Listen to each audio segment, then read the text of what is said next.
In this section, we'll try and answer your questions about what it's like to go to Download Festival, some things we recommend, and some things to avoid.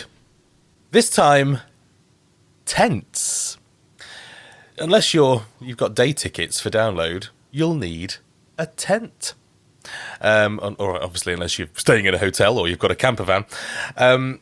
Now, unless you're a regular camper, tents can be a bit of a mystery. You know, how big a tent do you need? How much money do you need to spend? I would always get more space than I need because, for one, I'm a fat bastard. And for two, if I just get a one-man tent, where am I going to put my shit? Because literally, a one-man tent is big enough to fit one person. You have to keep your stuff outside. I found this, didn't I, at the pilot? Obviously, having to buy the 2-man pop-up. It literally had room for me on one side, still with my feet hanging out, and then the other side for all my gear, which again was my camping bag, my food, clothes, everything like that. So, how big? It depends on how comfortable you want to be. The 2-man the pop-up that I bought wasn't big enough to have my mattress in it. So my mattress is quite high off the floor. So if you need a mattress, you need to get one, again, a blow-up mattress. It's just so much more comfier. Because I found sleeping on the floor leaves you with bruises. Oh no, does it? So if is that not where you fell when you were pissed? I don't recall falling when I was drunk. Thank you very much. Into your tent?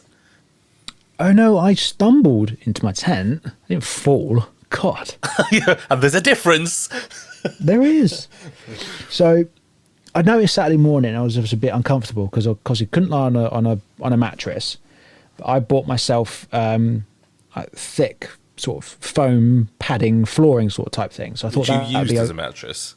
I did, and I thought it'd be enough. It was not. I woke up with a nice black bruise on my hip. So don't do that. Don't do that. Get a mattress. Get an air mattress. Honestly, the bigger the better. The higher off the floor, the warmer you'll be. But if you're in a smaller tent, any sort of mattress you can find, bring it. It will save your hips, save your bones. Yeah, and especially if you're mid-30s, pushing 40. Oh my God. Yeah, an air mattress for definite.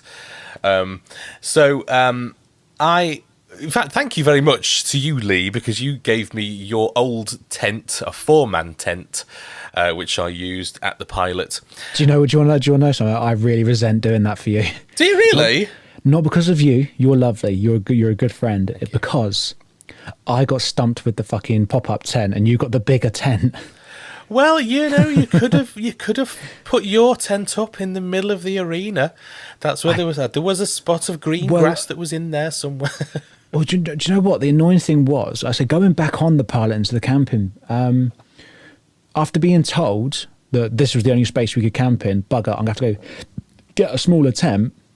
Did we not notice that everyone had camped around the edge of the perimeter, and in the real emergency walkways that you're not supposed to at all, people were just camping there with my size tent. Yeah, well, what else were they going to do? You know, not everybody is necessarily going to go to Fat Frank's and get a 2-man tent. You know, you've brought your tent. This is your tent. I'm going to pitch it. You know, what you know. I stupidly, we should have waited half an hour to find a space up and for them to say, right, no, you're going to have to camp on the perimeter. But by that point, pissing wet through, I thought, fuck it, just get the tent up. Let's get some beers. Let's go watch the bands. Even with your 2-man tent, you struggle to find space. I did. Yeah, it was very cramped. Anyway, so the thing is that when you arrive at Download, you don't know how much space there's going to be around you, particularly the pilot. We didn't know it was going to be so cramped in terms of camping space. But normally there are many campsites at Download. I think in RIP, if you're going to pitch a tent, it is a bit more limited. I have memory of it being quite cramped at RIP in a camping area. And they were having to move people into other spaces. So, you know, I would say, from just to give you some examples, a 4-man tent which I was in, there was room for my mattress, my air mattress from Fat Frank, and there was space for me to stand up, and there was room for my shit, and that's about it. It wasn't. It's not a massive tent, a 4-man tent, despite what it sounds like. It's not 4 fat blokes. It's 4 ordinary-sized people. What's ordinary these days? Come on. No, well, this is exactly it. Let's get the terminology correct. Come on, there's no such thing as ordinary or normal anymore. So 4-man tent or 1 fat bloke tent. So because you can't realistically expect that people are going to turn up without shit for 4 days or whatever. On the RIP thing, I was under the impression that RIP campers, you got yourself a 20 by 20 meter pitch for your tent and your car. They do oversell it though. They oversell it. There's no way they're going to turn people away to the point of it being oversold. Well, I have seen that before. Okay, another bit of advice then for everybody and ourselves: get there early. This is it. What else are you going to do? They do have the space, to be honest. They just shift you over onto another field. But it's further to walk to Park Farm and everything, so it's not ideal. But anyway, how much money? I mean, the thing is, you can spend whatever you like. You can get a really cheap tent, or you can get a really expensive one. I don't really know what the difference is, to be honest. So I think money-wise, I wouldn't necessarily look at the price. I'd look at the quality. You want something that's going to hold out against all matters of weather, especially rain. So it's I can't remember what the specific unit it is. How well it resists the rain. Yeah, there's a specific unit for water resistance, and again, the higher the number, the more weather resistant. So that's what you want to look for. I mean, the only alternative to that is get a cheap tent and buy a tarp to go over it. Which is what I did for the pilot. Yes, with your feet it worked. Yes. I'll tell you what, it worked. And the tarp gave me that extra little bit of space to allow my feet to hang out and stay dry. But again, if you're happy to turn up with minimal stuff, again, a very small tent just to sleep in it, get your pop-up, but also buy a tarp on top of it.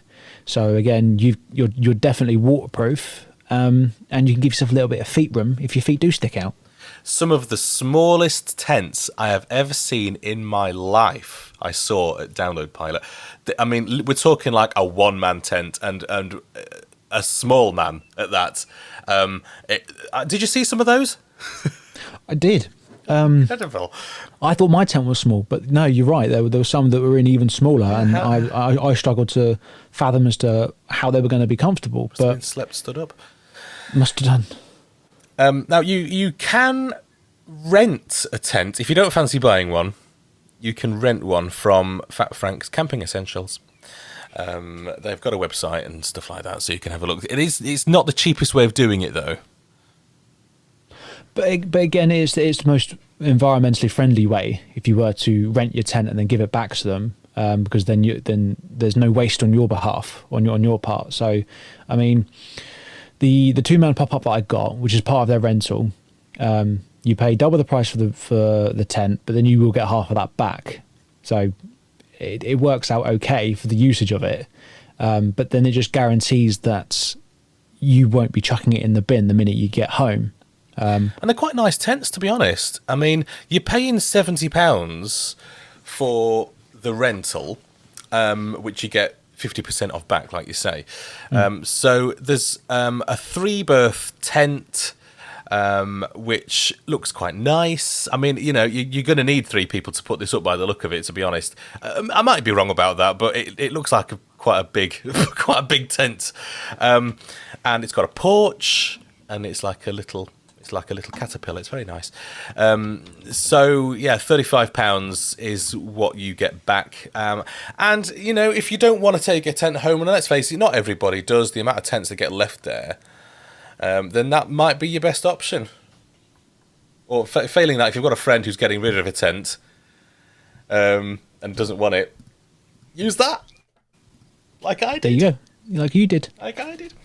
There's also Ready to Rock from Download, which we were trying to find details about, but we couldn't find any prices. And now we've got the details in terms of they set up a tent for you, and you know it's you get a pamper area with blow dryers, straighteners, and mirrors.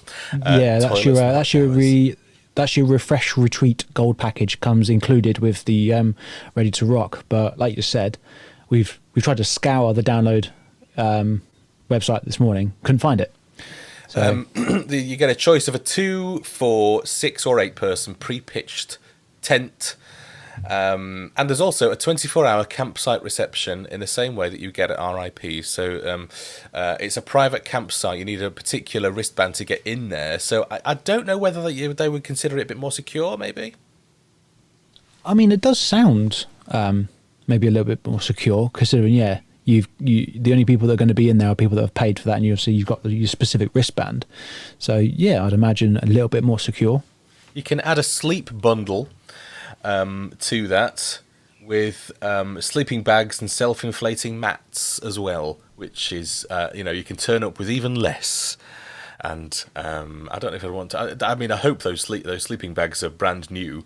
I mean, I don't know what they're going to do with them afterwards, since you're just renting them, or unless you get to keep them. I don't know. You just believe that everyone's just disgusting and wants to do dirty things inside the tent that will end up soiling it or something. That you'd like to imagine they would be cleaned, or they would be fresh, new. Well, yeah, hopefully.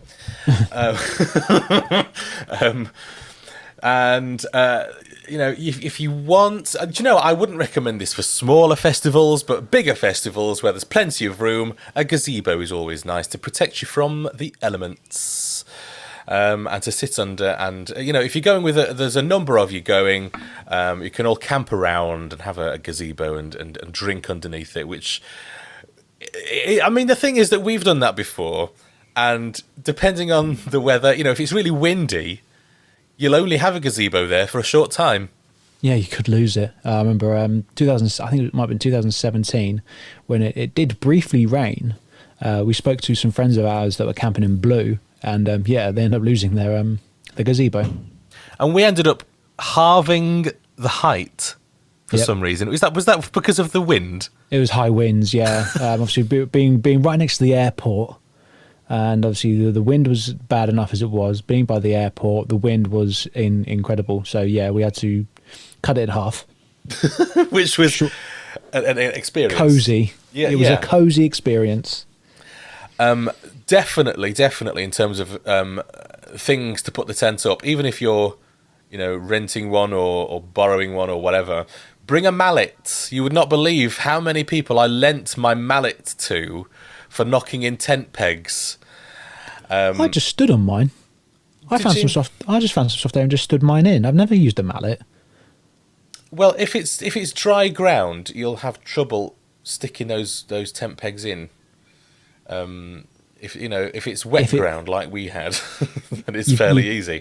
To put your peg in, it's always got to be wet. It's always got to be moist ground. Now, when you're finished with your tent, take it home with you. Don't leave it there. Definitely. Don't be a dick. They are very hard to recycle. They are very hard to break down. So yes, take it with you. Do not leave a mess.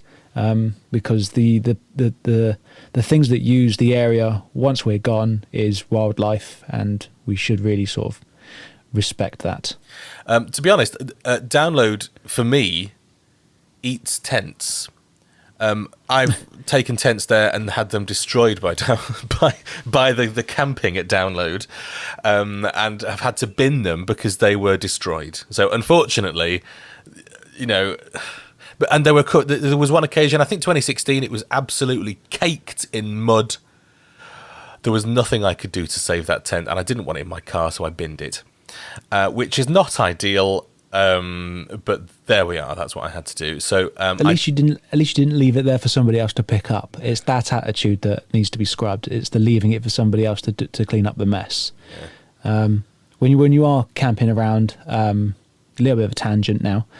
Take bin bags and put your shit in a bin bag. So use the bins, use the facilities that are there. We need to be environmental and thinking about that sort of thing. Yeah, and bin bags, take a good quality roll of bin bags, definitely. Don't take the cheap ones.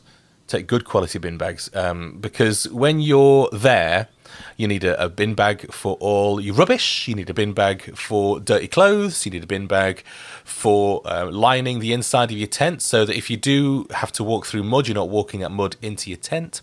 You know, they come in handy for everything, so just take bin bags with you as well. And a roll of gaffer tape in case one of the rods goes through the tent, so that you don't end up with holes in it. You know, holes in tents and bad weather at download do not mix. So take a roll of gaffer tape, which you can get from Wilkinson's for about £2.50, and you can do repairs with it if you need to. You'll be grateful for a roll of gaffer tape if you do find that. Because the other thing is, creepy crawlies working their way into your tent is not a nice thing. Because I got bitten the last time I went, and I've still got the mark on my skin. So, do you know what? I'm sure I got bitten by something that weekend as well. You don't want the holes for the creepy crawlies to make a nest in your face. So, that's about all of our tent guide. Did we miss anything? Is there anything that you can recommend for tents? Please do get in touch with us. Just search for FestPod on the socials and give us your take.